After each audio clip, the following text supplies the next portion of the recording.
Have you ever felt your life hang by a thread? These aren't stories you'll hear every day. These are true school lockdowns, moments when ordinary days turned into nightmares. From terrifying screams down empty hallways, to menacing strangers lurking just outside, to gunshots echoing in dark basements. 3 stories, 15 chilling chapters. Every heartbeat counts, every second feels endless, and every shadow could hide something deadly. Stay close and hold your breath, because what you're about to hear might make you question how safe your school really is. This is something people had been requesting for a long time. Stories that take place during real school lockdowns.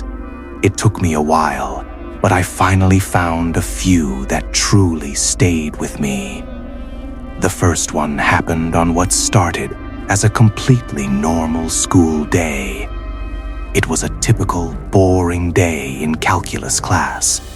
But it was Friday, 7th period, which meant the week was almost over and spring break was finally about to begin.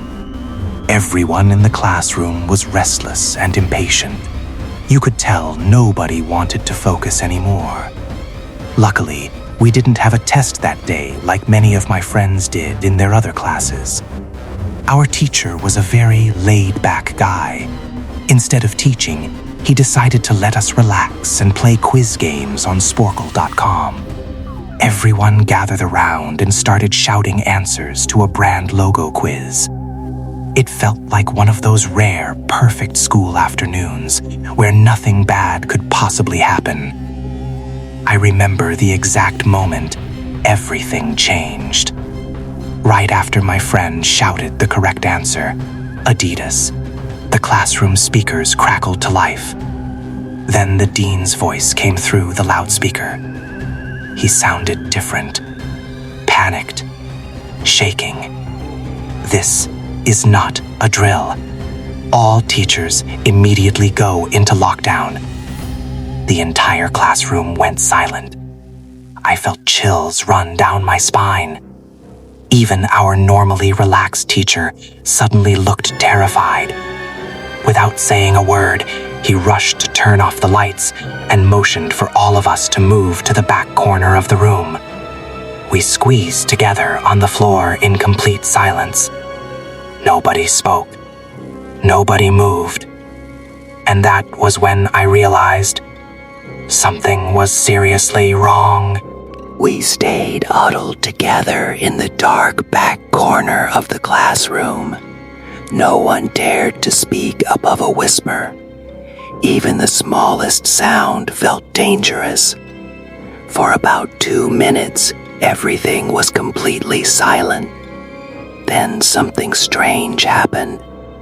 The low electrical buzzing sound that always came from a panel in the back of the classroom suddenly stopped. At first, nobody reacted, but slowly we all started looking at each other. The realization hit us at the same time.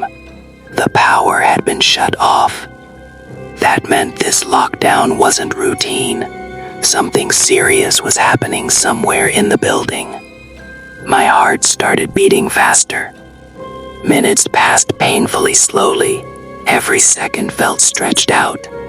The darkness made everything worse. We couldn't see anything clearly except faint shapes from the hallway light leaking under the door. Then suddenly, we heard it. A man screaming at the top of his lungs somewhere down the hallway. The sound echoed through the corridor in a way that made it impossible to tell exactly where he was. It sounded wild, uncontrolled, almost inhuman. 2 girls sitting near me immediately started crying.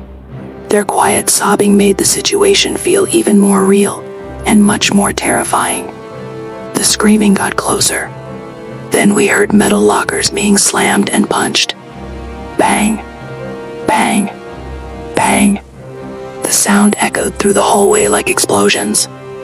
Then the man started yelling, "I'll kill all of you." The words sent a wave of fear through the room. That was the moment I truly believed I might die in that classroom. Our teacher quickly raised a finger to his lips, signaling for absolute silence. No one moved. No one breathed loudly. We just stared at each other in pure fear, while the screaming moved closer and closer. The banging at our classroom door grew louder. One of the girls screamed, "No!" her voice shaking with terror. The sound made the hair on my arms stand straight up. 2 other girls were crying uncontrollably now. It felt like the nightmare would never end.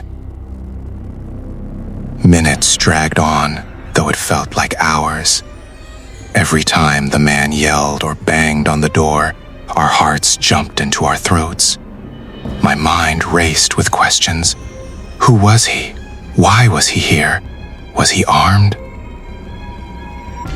Eventually, the sound moved down the hallway. The chaos slowly faded. The deafening screams and violent banging were replaced by an eerie silence. For a moment, I didn't dare breathe. Finally, the dean's voice came over the loudspeaker again. His tone was calm but serious, almost surprisingly composed considering the panic we had just experienced. He explained that a mentally unstable man had entered the school and attacked the woman at the front desk, forcing her to flee. Staff weren't sure if the man was armed. Our school, at the time, didn't have cameras or proper security, so the situation could have been even worse. The staff had conducted a sweep of the hallways and classrooms but couldn't locate him. The dean instructed teachers to resume teaching, keeping doors locked and not allowing any student to leave under any circumstances. The most disturbing part came later, through rumors that spread among my classmates. A night shift janitor had found the man sleeping in a storage closet near the back of the school. Some said a .44 Magnum was sticking out of his pocket. By the time police arrived, he was gone. To this day, as far as I know, no one in my class ever found out whether he was caught. But I like to think he's getting the help he desperately needs. The second lockdown I experienced happened a few weeks later, during first lunch period. It was an overcast, rainy day in early October. The campus felt damp and gloomy. As I was in the cafeteria line with some friends, 4 loud booms echoed across the school. At first, I thought it was thunder, but everyone around me started screaming. Campus security quickly rushed in, yelling at students to move into the multi-purpose room immediately. Kids had to throw away their lunches and follow orders. The room was huge, and the back wall was made of glass, normally offering a nice view of the playground, but security pulled the curtain shut. Adults were stationed at every exit, blocking any chance of leaving. Everyone whispered, trying to figure out what was going on. My friend Eric, curious as ever, asked one of the adults what was happening. When he came back, he looked pale. "There's a mentally unstable man barricaded in front of his house, right in front of TMS, Eric said. He's threatening to commit suicide and kill police if they approach. And he's been watching the kids in a really creepy way." To make things worse, the man was apparently a registered sex offender. We were trapped inside that multi-purpose room for over an hour, taking up 2 lunch periods. The entire situation left everyone shaken and terrified. Later, I learned from my friend Brandy that this same man had terrified neighbors before. One Halloween, she saw him at his window, cutting his arm and writing in his blood, "Don't come here or I'll kill you." That horrifying image of him still lingered in our minds as we returned to our classrooms, grateful that he had never entered the school grounds. The final lockdown story happened to me a few years later, after I had graduated and returned to my old high school as a computer intern. The basement where I worked was messy, but had a small office that was surprisingly nice. 3 large desks, 2 mini fridges, a mounted TV, and air conditioning. My 2 co-workers, Dave and Gary, were upstairs when I received a call from the front office. The school was on lockdown. Someone, possibly armed, had entered the building. There wasn't much I could do. The office didn't have a proper door, and the basement exit's lock didn't work. I turned off the lights and my computer, trying to stay invisible. I texted Dave and Gary, but they didn't respond. Then, footsteps echoed from the basement stairs. My heart sank. I crawled under my desk, convinced that one wrong move would get me killed. A man entered, silent, dark, and unknown. I could barely breathe. Suddenly, my phone dinged. It was a text from Dave. "Dude, this is crazy. Some guy with a gun shot Mr. Buckley. He's wearing a red shirt and hat. Whatever you do, don't go upstairs." I looked up to see the man noticing my suspicious stare. Panic took over. I bolted for the stairs just as a gunshot ricocheted off something metal in the darkness. Miraculously, it missed me. Police were waiting at every exit, including the basement. They caught the man the moment he stepped outside. Mr. Buckley survived the gunshot, but the sound of that bullet will forever echo in my mind. Even after all these years, I still shiver thinking about that day and how close we all came to disaster. School Lockdown Horror Story number 2. The second lockdown I experienced was during first lunch period at my old middle school. Our school had 2 lunch periods. First lunch for all 6th graders and some 7th graders. Second lunch for the rest of 7th graders and all 8th graders. It was early October. The sky was gray, heavy clouds hung low, and rain drizzled steadily. At first, the day felt ordinary. Then, during first lunch, 4 loud booms echoed across campus. I thought it was thunder, but the reaction from the students quickly made me realize it wasn't natural. Kids were screaming. Chaos erupted in the cafeteria. Campus security immediately stepped in, yelling at students to go into the multi-purpose room. Everyone in line for lunch had to throw away their trays and move quickly. The multi-purpose room was massive, with a glass back wall that normally let in light and offered a view of the playground. But this time, security pulled the curtains, blocking any view. Adults stationed themselves at every exit. Curiosity got the better of my friend Eric. He asked one of the adults what was happening. When he returned, his face was pale. "There's a mentally unstable man barricaded outside, threatening to commit suicide and harm police if they come near him," Eric whispered. "He's been walking around, watching the school in a really creepy way." The tension in the room was almost unbearable. Nobody moved, nobody spoke, and every second felt longer than the last. The situation quickly escalated as we all huddled in the multi-purpose room. The man outside wasn't just unpredictable, he was dangerous. Rumors spread among the students that he was also a registered sex offender, which made the entire lockdown feel even more terrifying.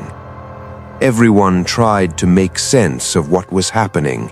Some students whispered nervously, others were too scared to speak at all. You could hear the sound of the rain tapping against the roof, mingling with the occasional shriek of a frightened student. The adults stationed at every exit were firm, no one leaves. They were blocking the doors like walls, making it clear that anyone attempting to escape would be stopped immediately. Time stretched endlessly. It felt like we had been trapped for hours, even though it was only about an hour before the situation started calming down. During that time, my friend Brandy whispered a chilling story from last Halloween. "She lives next to him," she explained quietly, "and I saw him at his window once. He was cutting his arm and writing in his own blood, 'Don't come here or I'll kill you.' Everyone thought it was for Halloween, but now," her voice trailed off, and the fear in her eyes said everything.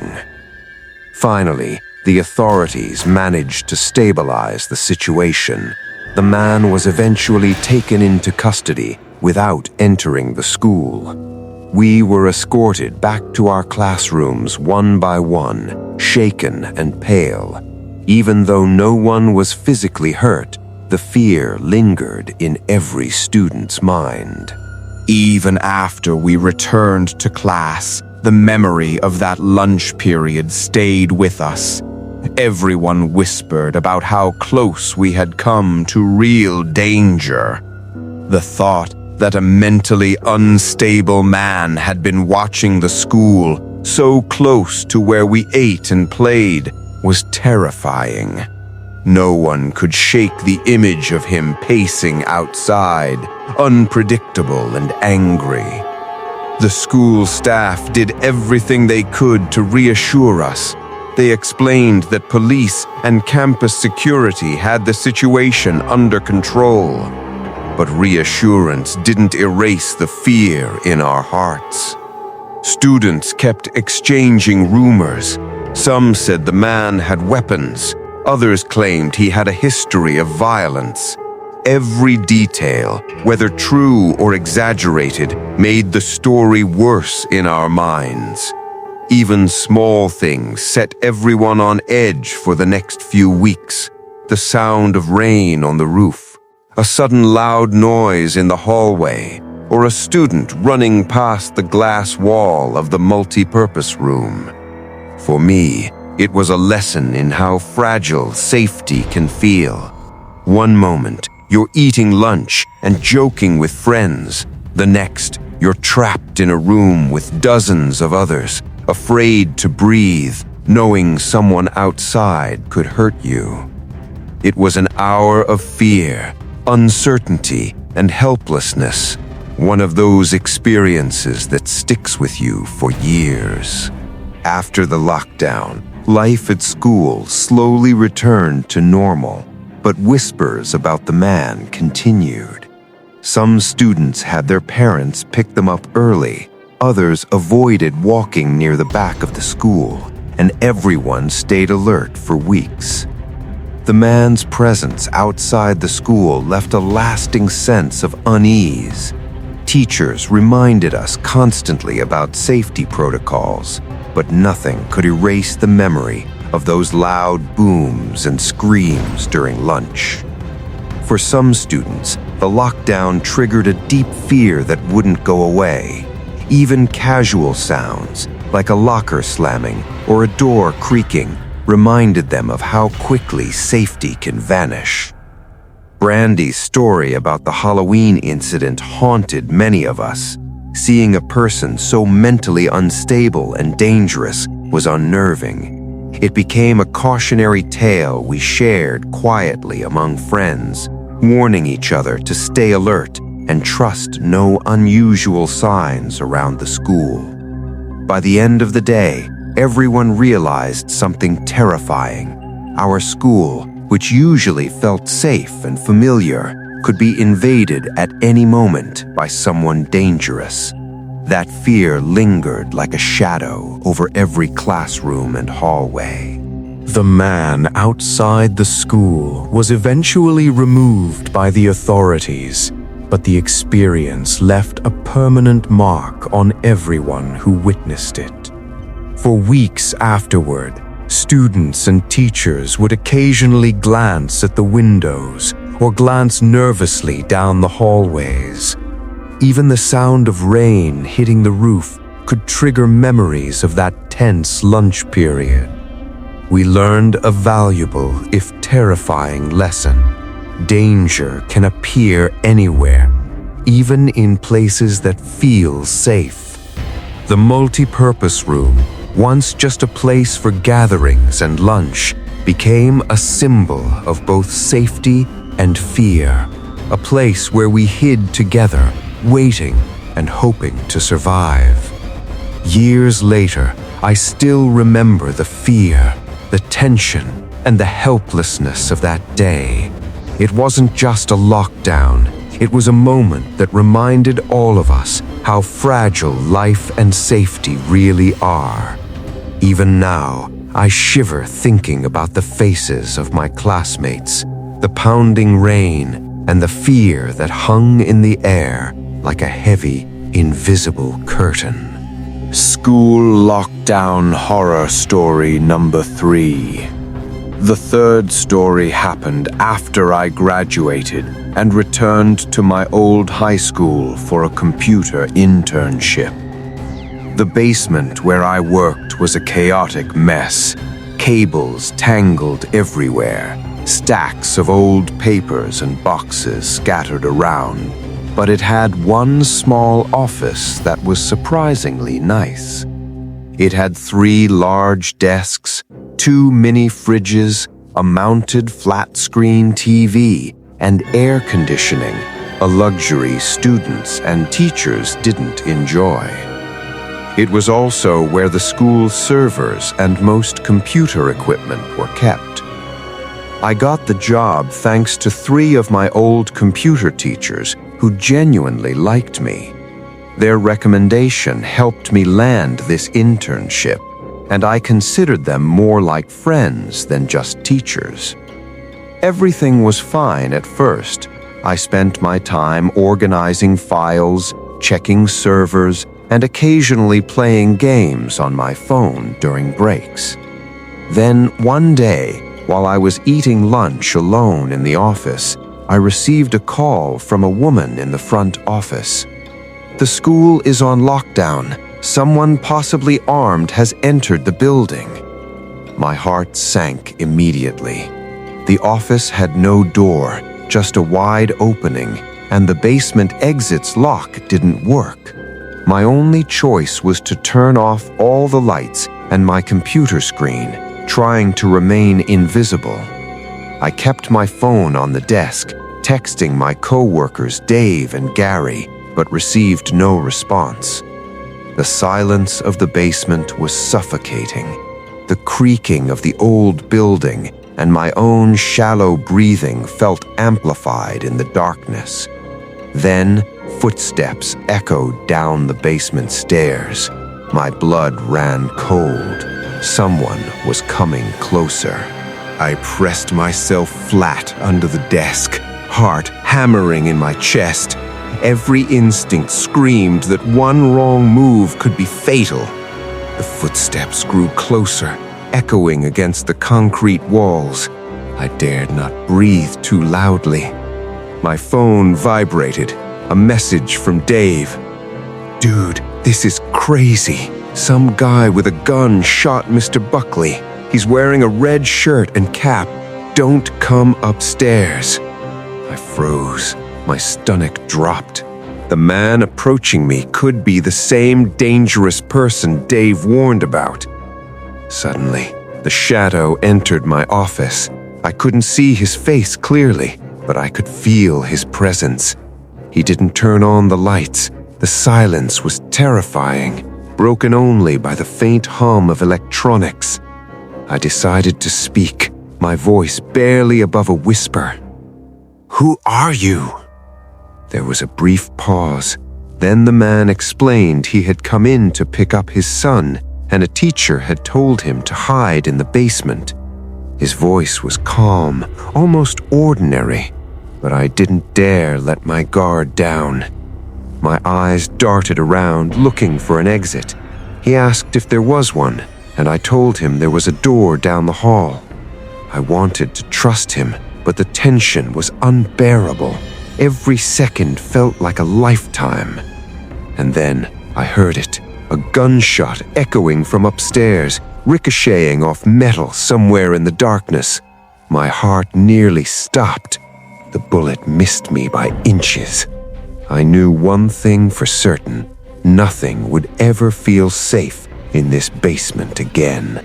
I scrambled out from under the desk, panic coursing through every vein. The man in the red plaid shirt and cap tried to reassure me. "It's okay, I'm just hiding too." But the sound of the gunshot still echoed in my ears. I could feel the adrenaline making my hands shake uncontrollably. My mind raced. What if the next shot came closer? I glanced at my phone again.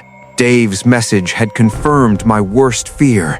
Mr. Buckley, our teacher, had been shot upstairs. The man didn't ask more questions. He just followed my instructions toward the basement exit. Every step felt surreal, like we were moving through a nightmare. The basement suddenly seemed infinitely large, shadows stretching across walls like dark, twisting hands. The silence in between the echoes of the gunshot made it even more terrifying. I realized that the danger wasn't just outside, it was everywhere. Even familiar places, like my office in the basement, had become deadly. Finally, we reached the stairs leading upstairs, and I could hear the muffled chaos from the main floor, shouting, police commands, and the unmistakable tension of a building under siege. As we reached the main floor, police were already stationed at every exit, including the basement door we had just used. The sight of armed officers brought a strange mix of relief and continued fear. The danger wasn't over until the intruder was caught. We stayed crouched behind cover for a moment, watching as the man finally opened the door. The police acted immediately, apprehending him the second he stepped outside. I learned later that Mr. Buckley, the teacher who had been shot, survived the attack. The investigation revealed that the shooter and Mr. Buckley had some sort of personal conflict, though the reason was never disclosed. It made no sense. There was nothing Mr. Buckley had done to warrant such violence. Even though the threat was finally over, the sound of the gunshot ricocheting through the basement would haunt me forever. The fear, the uncertainty, the helplessness, it all lingered long after the intruder was gone. That day taught me how quickly ordinary life can turn into a nightmare, even in places that once felt completely safe. After the lockdown, life slowly returned to a semblance of normalcy, but nothing felt quite the same. The basement, once a quiet and safe workspace, now felt like a place of danger. Every shadow, every creak of the old building reminded me of that terrifying day. Even after the intruder was caught and Mr. Buckley recovered, I couldn't shake the memory of the gunshot echoing through the darkness. The thought that someone could bring real violence into the school I loved stayed with me for years.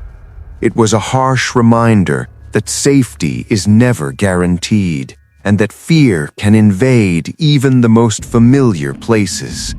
The lockdown had tested every instinct for survival I had, and I came out of it alive, but changed forever. Every time I hear footsteps in an empty hallway or a door creaks unexpectedly, my mind flashes back to that basement. I learned a lesson no classroom could ever teach. Terror can appear in the most ordinary places at the most ordinary times, and you have to be ready to survive.